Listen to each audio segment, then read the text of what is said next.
Hello and welcome to Tomorrow is Yesterday, the show where we review every episode of Star Trek in production order. My name is Brandon Couch, and joining me today my co-host, Ryan Couch. Hello. Oh, sorry. Hola, soy Ryan. What? Gotta make some sort of reference to my Duolingo. Oh yeah, you have been into Duolingo a lot lately. I have a 33-day streak in Spanish. Nice. I'm gonna keep going. I find the best way to learn it is through being stupid with it. Oh, how do you be stupid with it? If you don't recall last night me singing about tables for 2 or tables for 3 in Spanish. You remember now? I remember now. Oh God, what is it? Yo necesito un mesa para dos personas. Good job. To acknowledge the elephant in the room, David is off in the city being an adult, so he's not here today. Alright, I do have a Star Trek story from since last time we recorded. You already know this, but... So, for Christmas last year, my parents bought me an original series USS Enterprise replica. So, recently, I decided I'm going to keep the collection going, and I bought an Enterprise refit from the movies. So I bought this, it got here, and I was all excited, and then I opened it, and it was the same one that my parents got me. So I contacted them, and they're like, oh, we're sorry about that. So they sent me the one I actually ordered, said I could keep the Enterprise, and then also sent me an extra large Enterprise E on top of that. So that was pretty dope. That was very nice of them. They didn't have to do that. And David, I know you're listening. If you want your Enterprise replica, you have to see me in person. That's tough. I mean, that's a lot of effort. I think we moved further away from him. We did. So about this episode. Amok Time first aired on September 15th, 1967, was written by Theodore Sturgeon, who we last mentioned for writing Shore Leave, and directed by Joseph Pevney, who we last mentioned for directing Friday's Child. And Amok Time was nominated for the 1968 Hugo Award for Best Dramatic Presentation. Really? Yes. It's because of the fight music. It is iconic fight music. And let's get into our cast. We have Celia Lovsky as T'Pau, Arlene Martell as T'Pring, who, fun fact, I also believe was up for the role of Dr. Daner in the second pilot, Where No Man Has Gone Before. T'Pring's actress is a baddie. Yeah. They really casted really well with her, for sure. Alright, we also have Lawrence Montaigne as Ston, who we last saw in Balance of Terror as Decius. And interestingly enough, there was a point where Leonard Nimoy was thinking of leaving the show, and they were thinking of recasting this guy as Spock. Who? The other guy, the guy who T'Pring wanted to be with. Really? Yeah. I don't like him. Maybe it's just because of his character of who he played. Maybe. And he was also a bad guy in the other episode he did. He was a Romulan. He just got a bad guy face, I guess. We also have Majel Barrett as Nurse Christine Chappell, who we last saw in Operation Annihilate. George Takei as Lieutenant Sulu, who we last saw in Who Mourns for Adonias. Nichelle Nichols as Lieutenant Uhura, who we also last saw in Who Mourns for Adonias. Walter Koenig as Chekov, who we last saw in Who Mourns for Adonias. And Byron Morrow as Admiral Comac. And that is our cast. That's a lot of cast. I feel like it's not that much cast, but yeah. So we open with... Kirk walks into a hallway, and then McCoy walks into a hallway. And McCoy starts talking about Spock. That was the beginning. Okay. Okay. My brain's buffering. I had such a big problem with, just the first half of this episode. Maybe, the first 2/3 of the episode, honestly. Because, it really could have been solved so easily. If Spock just, actually talked to somebody. Yeah. I don't know. It felt like they needed a reason to create a little bit of some tension or some drama with the crew, in order to keep the plot going just a little bit longer. It felt there's so much creative opportunity in the episode, and I felt like they were a little bit lazy with it. How so? Because instead of, like you've mentioned before, like they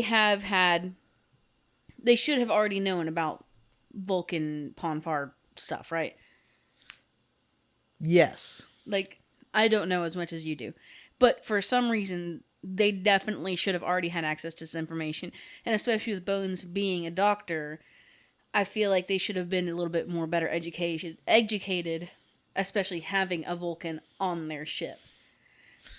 Yeah, like, they paint it as in, like, this is a Vulcan cultural thing. Like, this is a secret we keep to ourselves that nobody knows. But, like, yeah, like, if Vulcans are part of the Federation and part of Starfleet, like, they should have this, like, in the medical records, like, hey, this is a thing that happens to Vulcans sometimes. So, what I need to really know is, when you brought up that they should already know this, would they have known it because of the newer stuff that has come out? Or would they have known it because they have already established how long the Vulcans have been Because of newer stuff. Like, the thing that I mentioned while we were watching this was, there's an episode of Enterprise where T'Pol goes through Ponfar, which takes place 100 years before. I don't count that against this episode because this episode was first. And it's also like whenever Nurse Chapel was like, oh, that's his wife? But she would have already known because they've already met. Yeah, in Strange New Worlds, like, they, like, had an episode where, like, they were, like, tight. They were cool. T'Pring and Nurse Chapel were? Yeah, there was an episode where, like, they, like, got along good. This was before she started making kissy faces with Spock. I'm so sad that Spock and Nurse Chapel never, like, actually became a thing. There is that episode of Strange New Worlds where they not bow chicka bow wow. It's not enough. It's not okay. I know what fanfiction I'm reading next. There's probably a lot of it going back to the 60s. I need it to be real. I mean, there were multiple episodes where they were together, and then there was a musical episode where she dumped him in song. LMAO. What would their ship name be? Spock and Chapel. Spapple? Or are we going with Christine? Probably Christine. Spistine. Does Spock have one name or two? So there is an episode where he says he has another name, but you could never pronounce it. Interesting. I guess I just should have realized that they would speak a different language. He's generally just referred to as Spock. So would we put the first part of Spock's name on Christine's last part of her name, or Christine's first part of her name on the last part of Spock's name? I don't know. Christock. Let's do Christock. I ship Christock very hard. I understand the sadness within T'Pring, but honey baby girl, I feel like you should have just stayed with the cards you were dealt. I mean, she's not that sad in this one. This one, she just wants to kill Spock. She didn't want to kill him. She just didn't want to be with him. And, you know, as we will find out in later, like, it was the most logical thing. It's like, either he dies or he wins, and then either way, she doesn't have to be with him. So either he dies or he gets arrested. Either way, I'm ruining his life so I can be with this other guy. So, as cruel as she is, it was the most logical choice, which is what Spock even said. Bro took that very well. He said, "She for the streets. That's okay." Let's continue. All right. Anyways, yeah, McCoy's like, yeah, he's being weird. He's nervous and not eating food. The fact that they they know Spock very well, and that the Vulcans are purely logic, don't show emotion, right? And he started acting like this. The amount of times that somebody on the crew has gotten sick or infected with something or possessed, and they didn't think, maybe we should take him to sick bay and have him examined. That wasn't the first thing on their. It That was was. the first thing on their mind.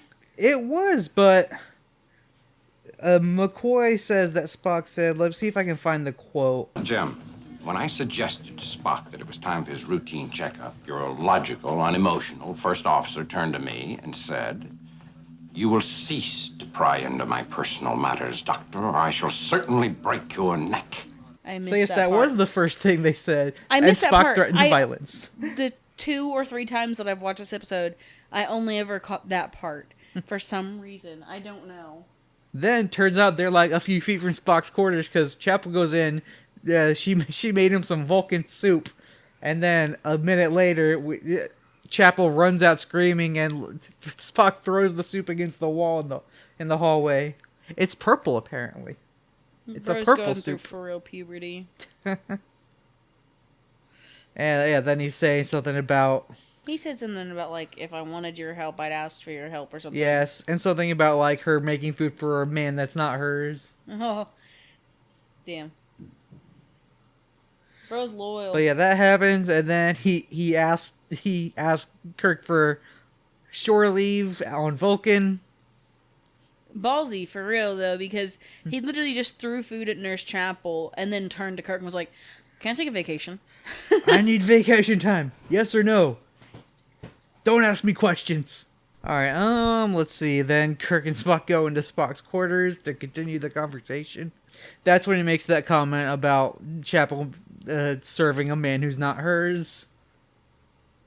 Bro, she was just bringing you food, Chapel dog. doesn't have a man. Her man died. Remember? Did she? Did he? Who was that? Yeah, we did do that episode. It was her fiance who turned out to be a robot. What episode? What are little girls made of? Oh, I didn't like that one. It's not Miri. It's a different one. Oh. What is it? So they go to a planet and they meet her fiance, and by the end we find out, oh, her fiance died to put his conscience into a robot copy of him. Oh, that's been a while. Yeah, Yeah, okay. that was a while ago. I think that was episode 10. Dang, okay. And yeah. for the listeners who are like, you did that with David. Ryan and I started to do the episode, but then didn't finish the episode, so then I just did it with David. Yeah, we like did Act 1 and then woke up because was still baby. Was still baby. Yep. You just name dropped our kid. Child number 1 was still baby. Child number 1. God, that's her credits. Child number 1. Child number 1. Wow. Okay, yeah. Well, damn. But yeah. I guess neither of them really got married. Both of them were technically engaged and Yeah. met tragedy. Spock got left for somebody else out of convenience, and Nurse Chapel's man just died. And both of their people are going to be in Strange New Worlds. T'Pring already was, but in the new season of Strange New Worlds, they revealed that Roger Corby's going to be a character in that. Oh, nice. So we're going to meet the real one and not the robot one. I'm interested to see what that's going to be like. Yeah. Well, this is whenever, like, already off the bat, Spock is like, he, like, got the heat going because he's got the knife behind his back, right? Like, right now, in the scene we're talking about.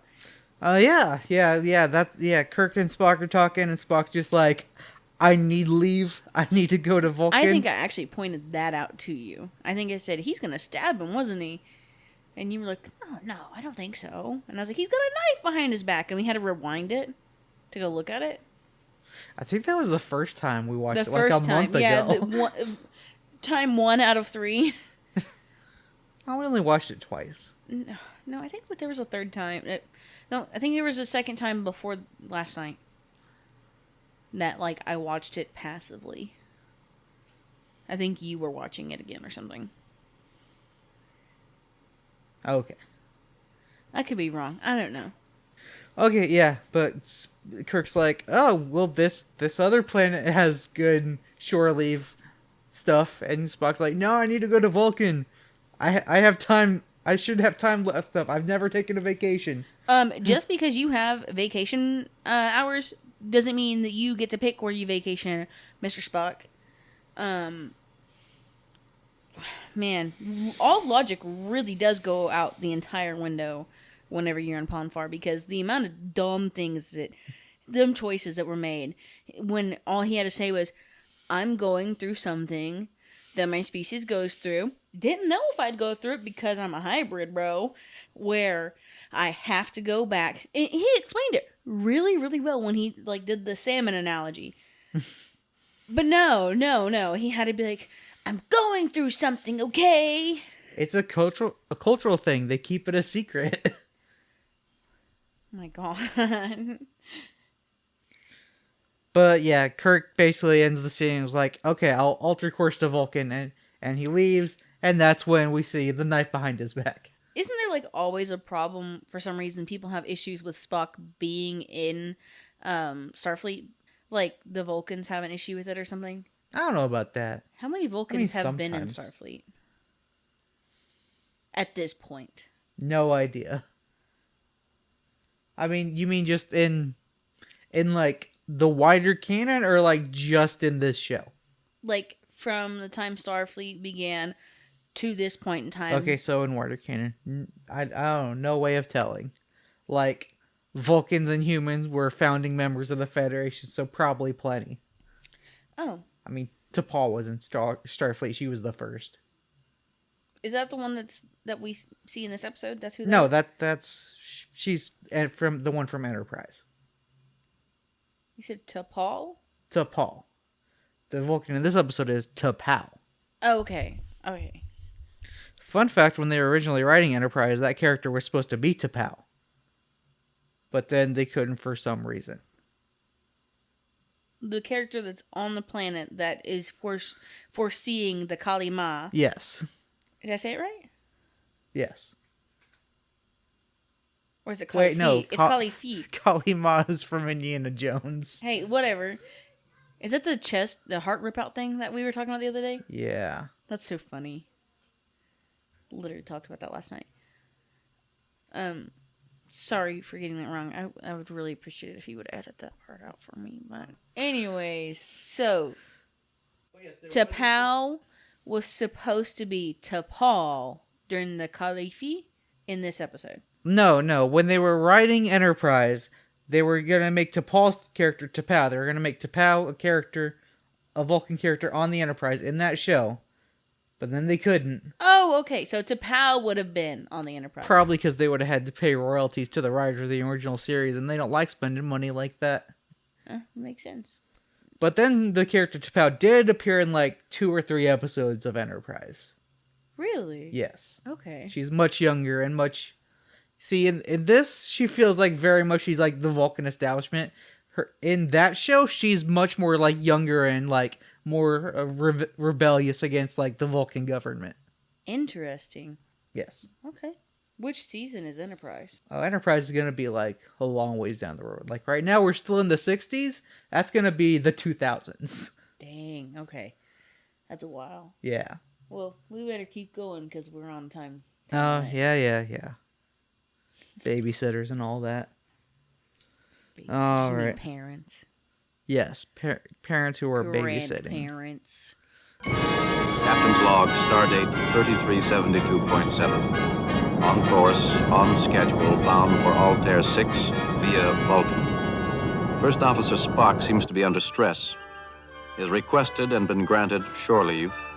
Ship surgeon McCoy has him under medical surveillance. All right, we're on the bridge. Has a message for Kirk from Starfleet. An urgent message from Starfleet. It's about Mr. Important Man on Altair 6, right? Well, it's an admiral. It's basically... Oh, no. What it says is the ceremonies on Altair that they were headed for has been moved up 3 days, so they have to get there early. Which means they don't have time to go to Vulcan when they previously did. This is a common theme where they're this important thing we've got to do. Now we can't make a stop at this other planet. No, because wasn't there... What was the episode we did where it was like,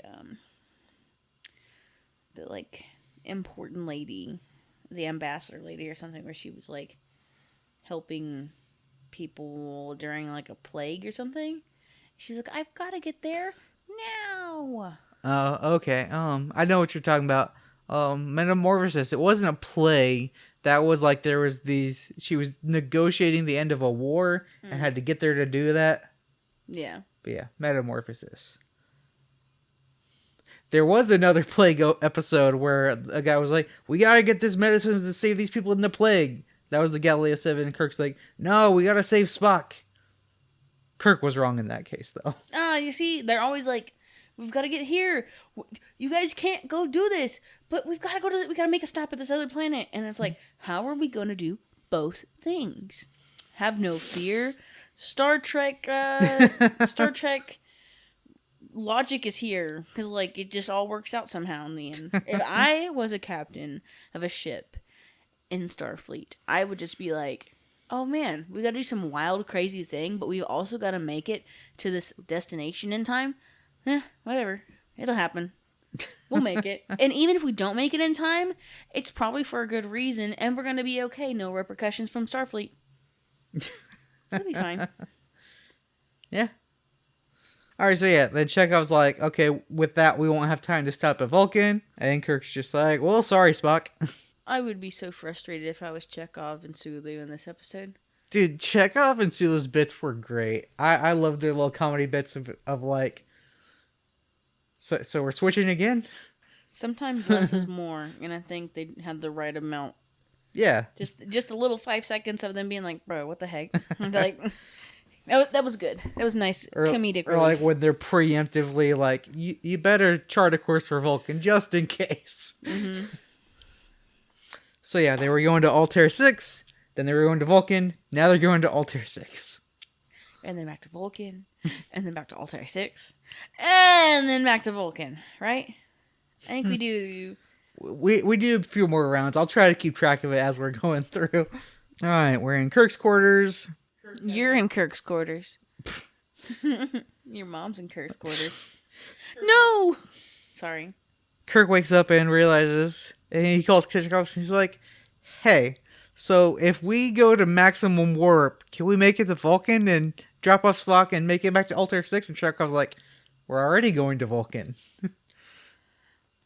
So, Altair 6, then Vulcan, then Altair 6, now Vulcan again, now Altair 6 again. So, he is frustrated. So, he decided to put it back to Altair 6 because Spock decided to go to Vulcan on his own, right? Yes. Okay. Well, the line's not there, but like, yeah, Kirk obviously like corrected the situation. That's so funny because Kirk was going to be a bro. Yeah, he was going to be a bro. But because Spock wanted to be a sneaky little angsty boy. All right, now we're on the bridge, and Kirk tells Spock to come with him, and Kirk's doing what you call during the watch the... Ooh, right? What? You said it was the disappointed dad pose. Oh, yeah. Both I think that's both arms like up on his hips. He was just like watching, like, I don't know. If you have a father or a father figure in your life, or even like a very strong presence with a mother with a very strong presence, and they're not abusive, and they're like, come here, son, or come here, daughter, and they got their hands on their hips. That's the look. But I thought it was so funny because I wish that they would have done like what happens in school when you get called to the principal's office and everybody goes ooh, because that was exactly what that was basically. It was like, yeah, Mr. Spock, you're being requested to go to the principal's office. All right, you're being requested to go to the captain's office. There was a period where in high school where like I would do the morning announcements over the intercom, and like one time I called myself to the office. For what? Just to be funny. It was Brother Mike's idea. Was it funny? Only to me. We were like, wait, wasn't that Brandon Couch? Some people had that question. Well, at least some people caught on. I might have been too like brain dead to have caught on. I'm like, huh. Most people probably didn't. Who's actually thinking when they're in school? Not me. Exactly. I go there to just goof around and sleep. I'm just kidding. I had a really good GPA in school. Haha. Continue. Okay, all right. So we got Spock's in trouble. Kirk and Spock in the turbo lift. Kirk asks why he altered course, and Spock's like, "I altered course. I believe you, but I have no recollection of this." Liar. No, he's not lying. He's just I have a hard time actually believing that. under the influence of his genetics. Under the influence of his genitals. Ha ha ha ha ha. But yeah. Or biology. Vulcan biology. But yeah, and Kirk orders Spock to sick bay. Spock goes to sick bay. McCoy's like, "All right, let's start this." And Spock's like, "I was ordered to come to sick bay. I've done that. I'm leaving now." And McCoy's like, "No, I was ordered to give you an exam." Well, what's his exact quote? He says, My orders were to give you a thorough physical. In case you hadn't noticed, I have to answer to the same commanding officer that you do.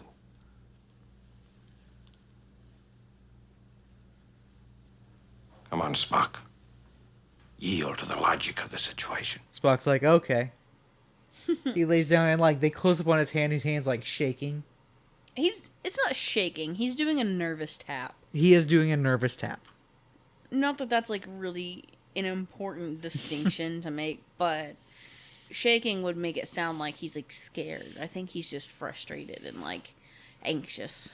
And then we get our first Sulu and Chekov bit. I'm probably gonna clip this. How do you figure it, Chekov? First we're going to Vulcan, then we're going to Altair, then we're headed to Vulcan again, and now we're headed back to Altair. I think I'm going to get space sick. Space sick is funny. Yeah. Then we're in Kirk's quarters, and McCoy says, "We gotta get Spock to Vulcan." Kirk is starting to say no. He's like, "No, right now. If we don't get him there in 8 days, he'll die." I wonder what did he see in his body that did that?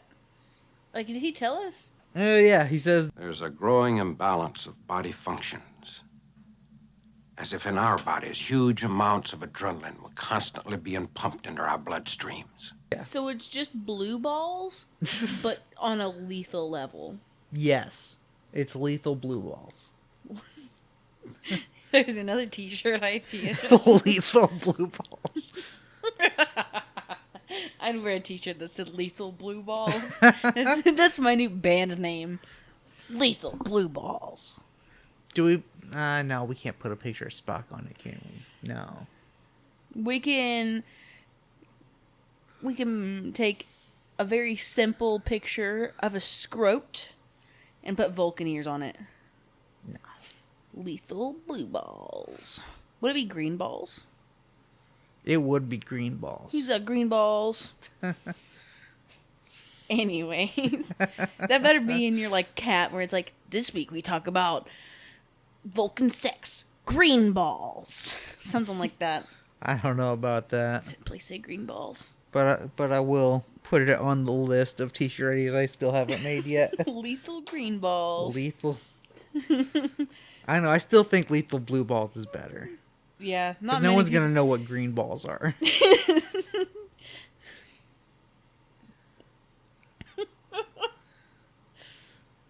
I'm funny. There we go. Blame it on the Cortesian, Galileo 7 plus Space Nut equals stranded on a planet, Space Nut, and lethal blue balls. Space Nut is a t-shirt idea? Yeah. What's the idea for that? I don't know. I haven't really thought about it yet. But that was an idea that we had. I'm noticing a trend. These all have something to do with some sort of genitals, except for the Galileo. Nope, the Galileo 7 one does too. Yeah. It's the Cortesine one. The Cortesine one's the safe one. There's no innuendos there, but there could be. If I thought hard enough, there could be one. So yeah, basically McCoy's saying that he'll die, and he knows what it is, but he refuses to tell McCoy what's going on. So he goes to interrogate Spock, basically, before setting a course to Vulcan, or does he set a course to Vulcan and then interrogate Spock? Because if he knows Spock is gonna, like, implode, basically, from lethal blue balls, Right now, I know he doesn't know that, but Bones just told him he will die in 8 days. That's like already a really tight time frame right there. well, right now we're still headed to Altair. We haven't set course for Vulcan yet. So he goes to talk to Spock before changing course.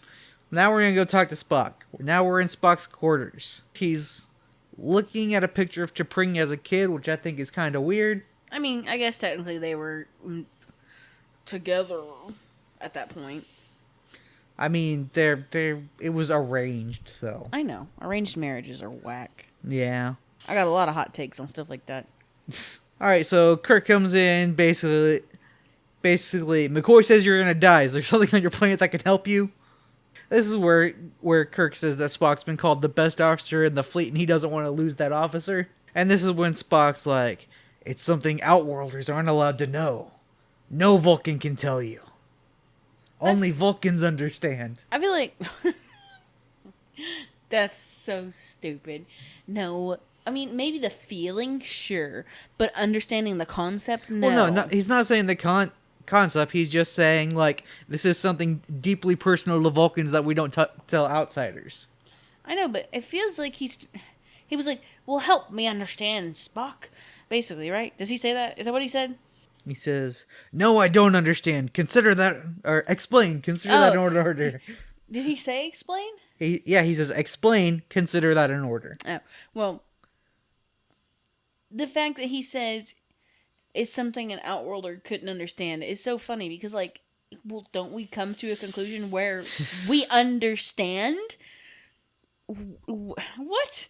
In all their years of being Vulcans, and they haven't really realized that you can put that into words? I don't think he's saying that a human couldn't understand. He's just saying we don't share it with outsiders ever. He says, then that's what he should say, he as opposed to saying they couldn't understand. Okay, his exact words were, Vulcan understands, but even we do not speak of it among ourselves.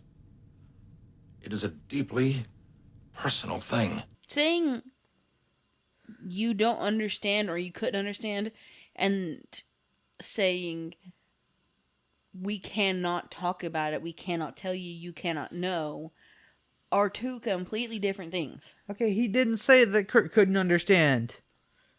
Go back to that line that said Outworlders couldn't understand.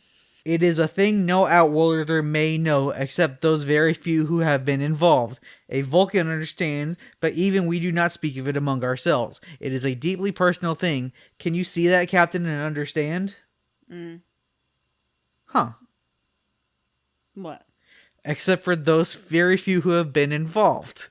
That, I feel like that goes back to Enterprise, because when T'Pol went through it, she went through it with a human on the ship. So he'd be one of those few who've been involved. Oh, interesting.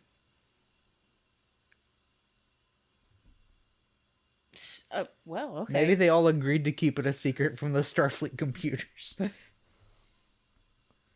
Maybe.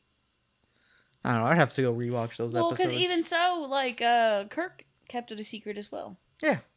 So, maybe they do just know. They just don't. They're like, oh, well, just respect customs. So, I guess it's not really anybody's fault, but I do feel like to avoid issues like this in the future, maybe there should be, like, a note or something. Like, you know, see, like, there's some things that people just don't really need to know as far as procedures in a workplace go, unless you have somebody on shift that might go through that thing, and then everybody needs to know. Like, for instance, I am a breastfeeding mother. When I'm at work and I'm like, hey, I need to go pump, that's not something every single restaurant goes through. That's not something that every person's going to understand. So you'll have, like, these kids at work that are like, why she get to go on the break every 2 hours? Why she get to go sit in the office and eat her food every 2 hours? And it's like, okay, some things need to be explained on a need-to-know basis to avoid confusion and conflict. Do you see what I'm saying? Yes. Although in the future, like, they just know. Like, there's an episode where Tuvok is going through it, and he just goes to the doctor. He's like, hey, I'm going through this. I need help. Does he get to avoid, like, having to do either? So Tuvok is in Voyager. In Voyager, they're trapped in the Delta Quadrant, so he can't go home to his wife. So they have to like figure out a way to do it. In the end, they create a hologram. I was gonna say of the his hologram. wife. Wait, he bones a hologram? Of his wife. Do they have a holodeck right now? Don't they? No, not in the original series. Oh, okay. That's not a thing till Next Generation, but really the animated series. They do an episode where they basically have a holodeck. Boning a hologram's crazy. Bro. I mean, the doctor on that show is a hologram. He says, I'm I sure he can prescribe bone." you hologram boning. Basically. There's another t-shirt. Hologram boning. I don't know about that. That one's pretty weak. Okay, so, and this is the part where Spock explains to Kirk that it's biology and he has to go back to the planet and Space Nut.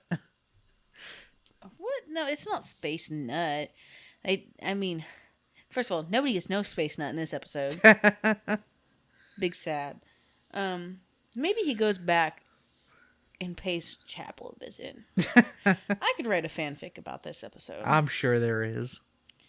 I'm saying I could write one for this episode specifically. Okay. Where Spock comes back.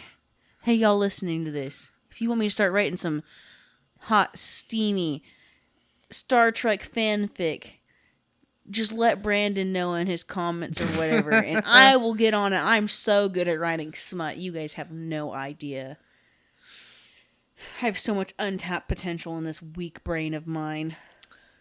Completely unrelated, but I just remembered that David told me that he watched this episode with Riker, and Riker had opinions, and he was going to tell us what those opinions were. I kind of want to know what Riker's opinions were. Riker shouldn't listen to this episode. Yeah, no. I don't think Riker listens to the podcast. Interesting. Definitely shouldn't listen to this episode. David, if Riker's in the room, turn it off. LMAO. Alright, so we end the scene, and Kirk's like, I'll get you to Vulcan somehow. End scene. Alright, then we get another Sulu and Chekov bit. Lieutenant, get me Admiral Comac at Starfleet Command Sector 9. Pipe it down to McCoy's office. Starfleet Command, yes, sir.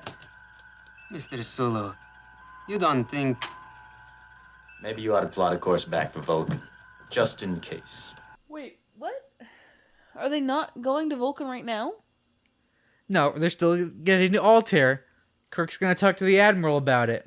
And Chekov and Sulu, like, make the connection there. And Sulu tells Chekov, maybe just plot a course to Vulcan, just in case. Just in case we get another switch. I thought he did that in the last bit, though. No, in the last bit, they were headed back to Altair, and they were talking about how they went, Vulcan, Altair, Vulcan, Altair. Oh. And Chekov says he's gonna be space sick. Oh, okay. And I this scene, thought they're that he just said like... to plot a course back on that one, too, but never mind. Nah. In this one, they're just like, you don't think they're going to do it again. And so it was just in case. Just in case, plotted to Vulcan. Let's see. Spock's in his quarters. He's playing his little string instrument thing. I forget what it's called. Is it like a Vulcan instrument or something? It is like a Vulcan instrument. I don't think I really paid attention to it that much. It's like, it looks kind of harpish, kind of like a guitar. Yeah, it's not the first time he's like played that instrument. But yeah, so he's playing that instrument, trying to calm down. Uhura calls Spock because the captain wanted to tell him something, and Spock just smashes the communication screen in his quarters. Smashes it with his bare hand. Brother's pent up. Yep. This thing right here? Yes. Acoustic Vulcan lyre. I wonder how much that costs, because it looks pretty cool. Oh. Probably cost a lot. That's not even... Keep talking, baby. Alright, we're in sick bay. Kirk's talking to the Admiral. The Admiral's just like, no. Can't do it. Gotta go to the thing. Gotta go to the place. Which is also something that happened that time that they needed to save the Galileo 7. That's what it was. He was like, I must save my people. And they're like, Nope, too bad. It's been too long. Too late. Right? Well, like, It was the guy that was on his ship. yeah, but like that guy, like, I side with that guy because, like, he was trying to get medicine to people dying of a plague. Like, Kirk was wrong in that episode. I can't remember what I said in my opinion on that one.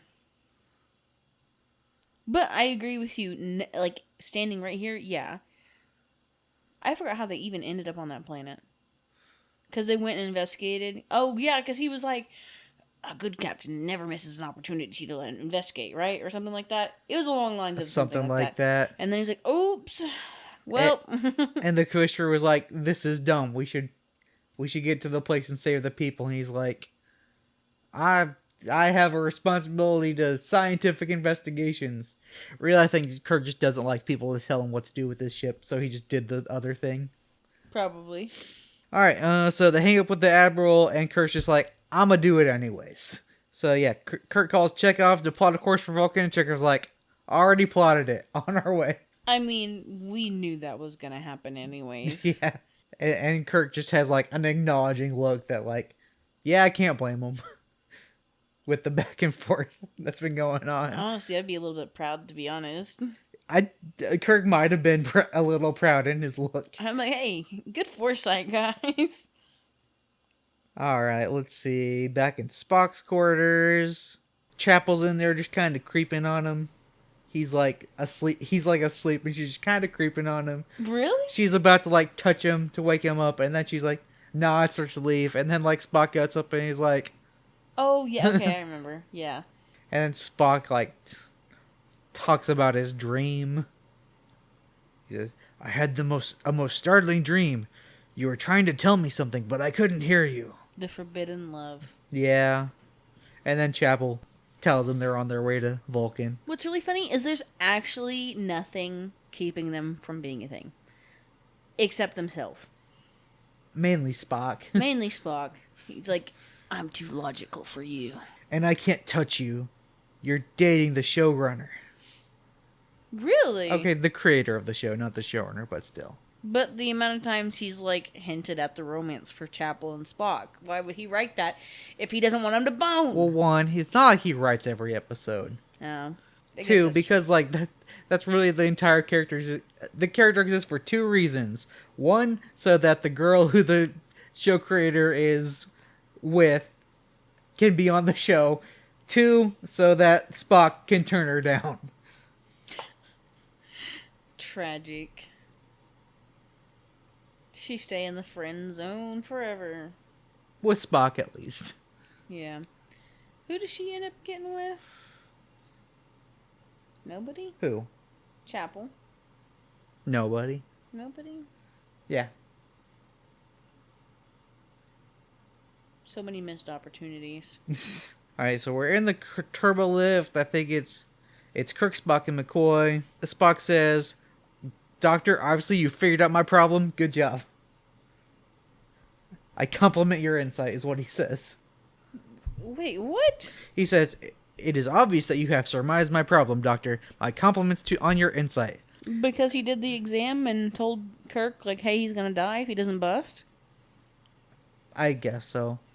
And then Spock tells Kirk about how, like, Vulcans go mad.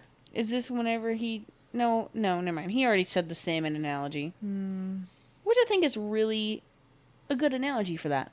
Except salmon don't murder each other if they can't nut, so... At least I don't think so.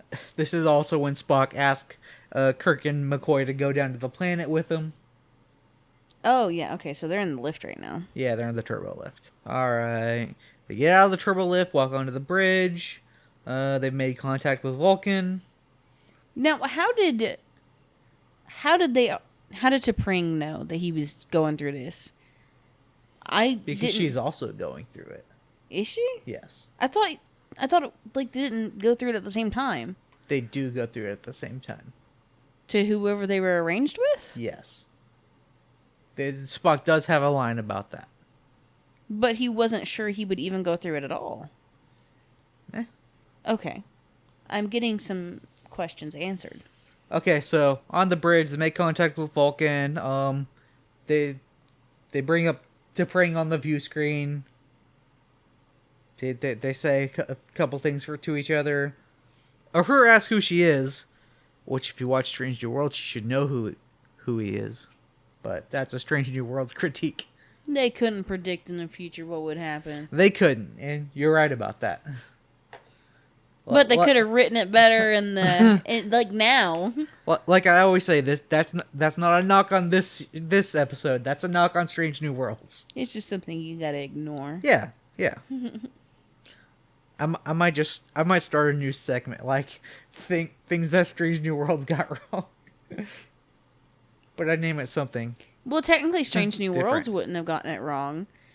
Because that would have been technically pre-original series. Well, yes, but Strange New Worlds still got it wrong if they're. I know, but if they're contradicting the original series.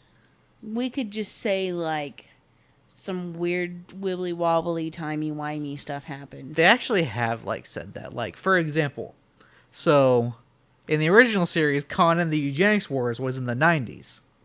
Now, I don't know if you noticed, but we didn't have a eugenics wars in the 90s. So now they say it was, after current times. So, there was an episode of Strange Worlds where they were just old temporal Cold War, so, time agents have been messing with stuff, so that's why Khan's a child in current times now, and not a dictator. Isn't that called retconning? That is called retconning, but Ooh, it I've works learned something because from you. in Enterprise they did establish there was a temporal Cold War going on where agents were messing with time and changing things. If the way I speak about this stuff is confusing, I was not a geek before I got with Brandon. I did not understand any of this stuff. Okay, you were a geek, you just weren't this kind of geek. What was I a geek about, Brandon? Pokemon. Barely. I know. So. You once forced your brother to go through Pokemon boot camp.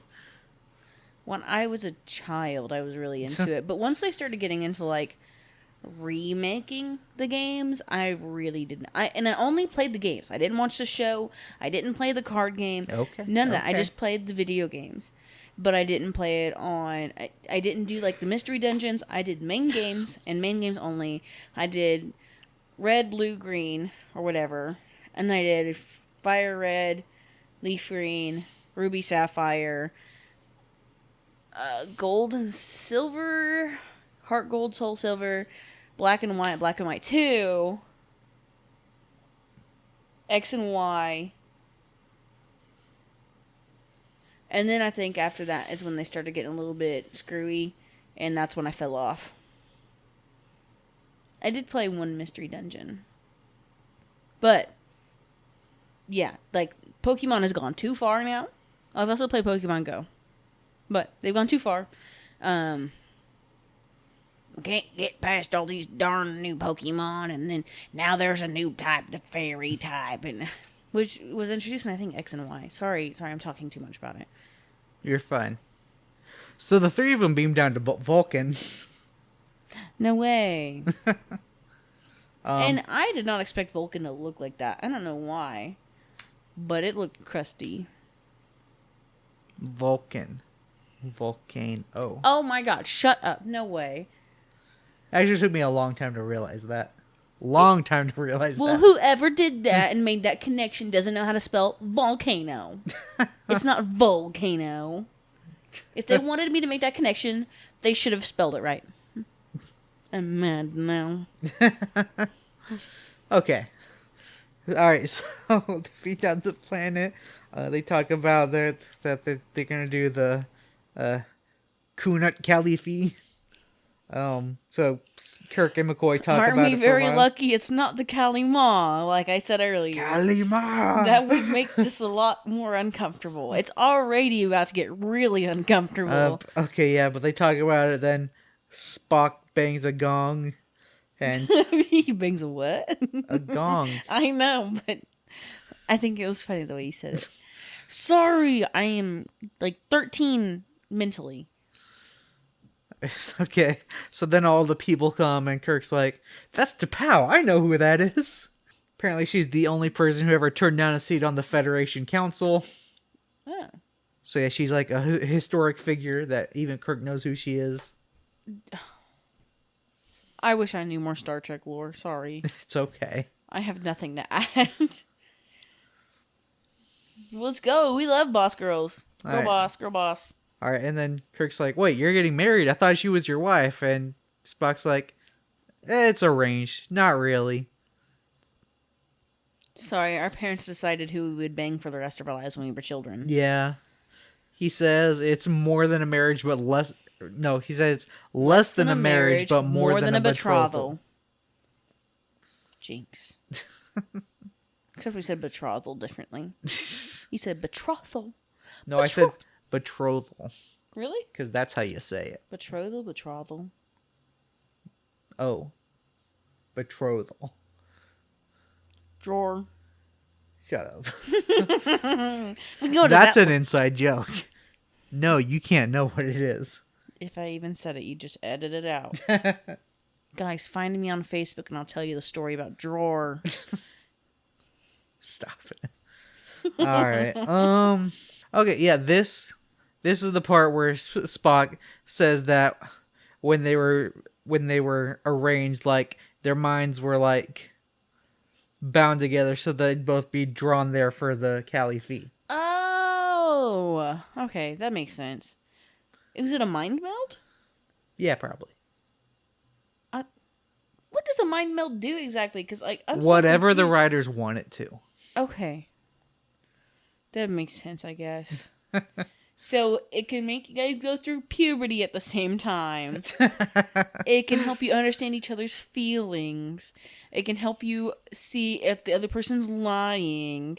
What else? It can put my consciousness inside you if I'm about to die. Okay, we got that. Wait, in that one episode, I think of Strange New Worlds, was it T'Pring's mother mind melded with Spock? Or was it... Spock mind melded with his mom. Okay. And his mom is a human. Yes. And why did he do that? That's part of the whole ceremony. And what does that do? Well, in that case, like, the Spock's mom just shared a memory with him. Oh, so you can share memories. Yes. You can just airdrop it, straight into her head. Or straight into his head, I guess. You can pull them out. That's so crazy. It reminds me of that one scene in Harry Potter. You can learn to talk to rock monsters. Wait, what? That happened in an episode of the original series. Oh. Spock communicates with a rock monster. Rock monster? She was a mom just trying to protect her babies. Oh. And murdering people to do it. I'd do that. Yeah, it was justified. It was justified in the end. She was protecting her eggs. I was gonna say the mind melding thing reminds me of like the oh my god, the memory thing, the memory basin in Harry Potter. Oh. Talking about, what is that called again? I know this. You can do it. You can do it. Pensieve or something like that? Yes, I think it is Pensieve, yes. That's all I had to add. Added? Sorry, my brain is like behind like 7 updates. Anyways, the marriage party gets there and T'Pau's like, Spock, why'd you bring outsiders? And he's like, these are my friends. I have that right. She's like, okay. And they introduce themselves to T'Pau. So is this the moment that T'Pring comes up with her plan? Not yet. Oh no, like this is premeditated on T'Pring's part entirely. Then who was she gonna have him fight? For him to go to jail? I mean, she was gonna have him fight Ston, but then I guess when she saw Kirk there, she was like, oh, I can have him fight Kirk and have him go to jail. So that part she might have been on the spot. See, that's what I'm saying. Is like she didn't, like she had no idea Kirk was going to come down with him. Yeah. So she couldn't have planned for him to go to space prison. Yeah, maybe her original plan was Pike, but Pike's in a beep chair now. God. Beep chair is so cruel. Keep going. Yeah, it is. What's crazy is with the medical advancements we have right now, the fact that they could turn him do in... with beep chair was a beep chair. Like now they could turn him into Stephen Hawking. Wait, what? That's how Stephen Hawking would talk through a computer. Oh yeah, they have like literally eye tracking things where you can like talk with your eyes now, and I mean, we've got like the brain implants from Elon Musk's company, right? Gets unskippable ads in your brain. It's like All right. you didn't pay your monthly subscription fee, so we're gonna turn off ad free in your brain. Spock's about to ring the gong, and T'Pring stops him. She chooses the challenge, That was always her choice. and McCoy's like, "He's gonna fight that guy." Points at a guy in a mask holding a big axe, and T'Pau's like, "Nah, he only does stuff if someone's cowardly." They literally started talking about it. They were like, "Do you think he would win?" And they were like, "No." They were like, "Bro could not win against that guy. He just looked like an executioner." He did just look like an executioner, And I guess he is an executioner. That was the idea. But they literally just like, no chance, bro. He couldn't win. Okay, and T'Pring chooses a challenger, and it's Kirk. And Stan's like, "What the heck? It was supposed to be me." And then T'Pau's like, "Shut up." And the executioner's like, "Yeah, shut up." Except he just like holds an axe in front of him. Basically, that's one way to get him to shut up or stop. But yeah, Kirk is given the option to not do it because he's not Vulcan, and he's like, "Nah, I'll do it." And McCoy's like, "That's dumb." And he's like, "I can't say no in front of T'Pau." That's so stupid. That is basically so what he says. stupid. He also doesn't know. He also just thinks it's a fight and doesn't know that it's to the death. Okay, so getting to the point, and they fight, and it's to the death, and It's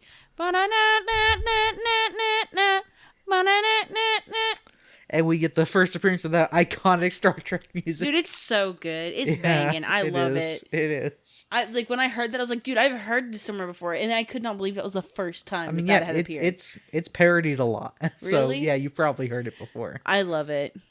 Just like whenever you pointed out the Wilhelm scream for the first time, I was like, I never noticed that. Now I hear it everywhere. So yeah, Everywhere. Spock's ready to kill Kirk, and like, there's a moment where McCoy's like, "Let me give Kirk drugs because this isn't his atmosphere," and T'Pau's like, "Okay." Well, she said, "What can be done? The air is the air." That was so funny. That's a great line. I love T'Pau, dude. Just so like, no BS, bro. She's just like, fine, whatever, I guess. But first of all, I don't understand how she would have been like, like, no roids, bro, no roids. You can't get a buff. You can't get a buff during the battle. Like, you're given what you're given. But very, very graceful of her to allow McCoy to do that, because Kirk would have just actually died. So, the air is the air. All right. So then Spock kills Kirk, and Spock's like, "T'Pring, what's with all this?" And she's like, "I wanted to be with Stan." So basically, either you died and I got Stan, or you killed Kirk and went to jail and I got Stan. Either way. And Spock's like, "Yeah, that's logical." What he actually said was pretty well. Like, I liked it. He said logical, flawlessly logical. Flawlessly logical. Did she say thank you? She says, "I am honored." Oh yeah, that the whole interaction's so funny. It's just like they take disrespect on the chin. They're just like, whatever, man. It is what it is. It's cool. It's fine. And Spock says to Stan, She is yours. After a time, you may find that having is not so pleasing a thing after all as wanting. Ooh. He said, "Take her, bro. I don't even want her." He said, "I got this hot nurse chick on the spaceship. I can just bang whenever I want to. No strings attached." All right, so now we're in sick bay. Spock saying that he's gonna resign. He's gonna turn himself in, take responsibility for his actions. And while he's saying this, Kirk walks up and he's like, "Don't you think you should check with me?" And then Spock has that great moment of, "Jim!" I liked that. I really did like that. We're Yeah. like, his level of excitement for that was actually still muted, because I feel like when you see your friend that you think was dead, that you murdered them, and you're gonna go to space prison for the rest of your life, like, I feel like you would have been like, oh my god, yes! But he was just like, he just smiled and raised his voice a little bit. And that was, like... Well, he also, like, grabbed him and, like, turned around. I know. But I'm saying, like, I think that's still pretty cool. I feel like Leonard Nimoy still held back a little bit with the emotion.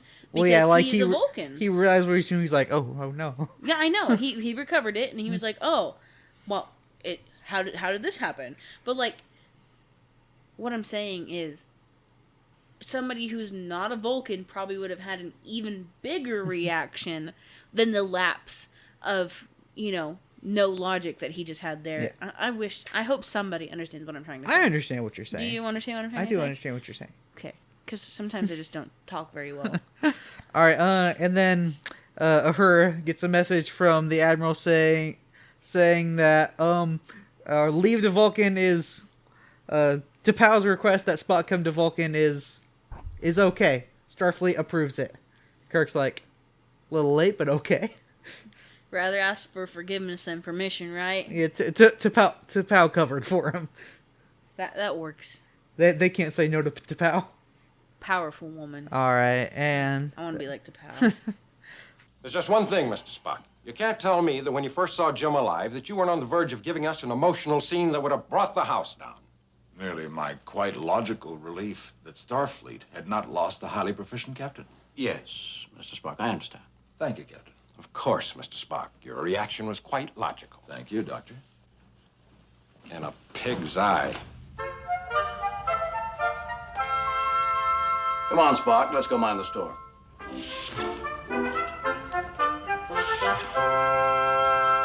And that is the end of our episode.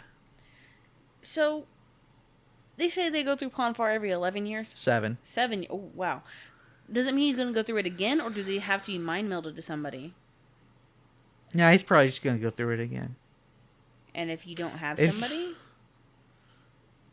You find somebody. There's actually... So in Star Trek 2, he dies. And then in Star Trek 3, his body is, like, regenerated. So there's a part where, like, he's, like, a teenager and going through it. Are these the movies? Yes, the movies. Okay. He's, like, a teenager and he's starting to go through it. And there just happens to be a Vulcan woman on the planet with them. So she gives herself to him to help him not die. Okay, he's, like, 20s. I said teenager, more like 20s. Okay, I was scared for a second. I was like, no! Not minor Vulcan Spock. No, well, I guess he's not always minor. I know he's always a Vulcan. That doesn't change. But not minor Spock. He got groomed. And he didn't have his consciousness yet because that was in McCoy's brain. No, it doesn't have to be another Vulcan. What? It doesn't have to be another Vulcan. I didn't say it had to. No, I was going to say it doesn't have to be another Vulcan, but then I thought about how Spock's dad and mom are different races. Yeah. So, compatible enough to have a baby, though. Yep. Yep. All right, final thoughts on this episode? I've waited so long to talk about this episode, but I feel like I bombed it. I didn't do that great. You did fine. I didn't really have a whole lot to It's add. a good episode. It's an iconic episode. It gives us that great music and also, like, shows us more about Vulcans, who at this point are very mysterious. That's true. Have we done much with Klingons yet? No, they've only been in one episode so far. And they were bad guys. Yes. Yeah, they're I remember where they were, like, destroying the outposts and stuff. Was that it? No, that was Romulans. Oh, never mind. I'm wrong. Yeah, but, like, in this show, Klingons are mainly, like, mustache-twirling villains. They're bad guys. They're, like, the main bad guys in the original series. But, yeah, so far we've just had them in one episode.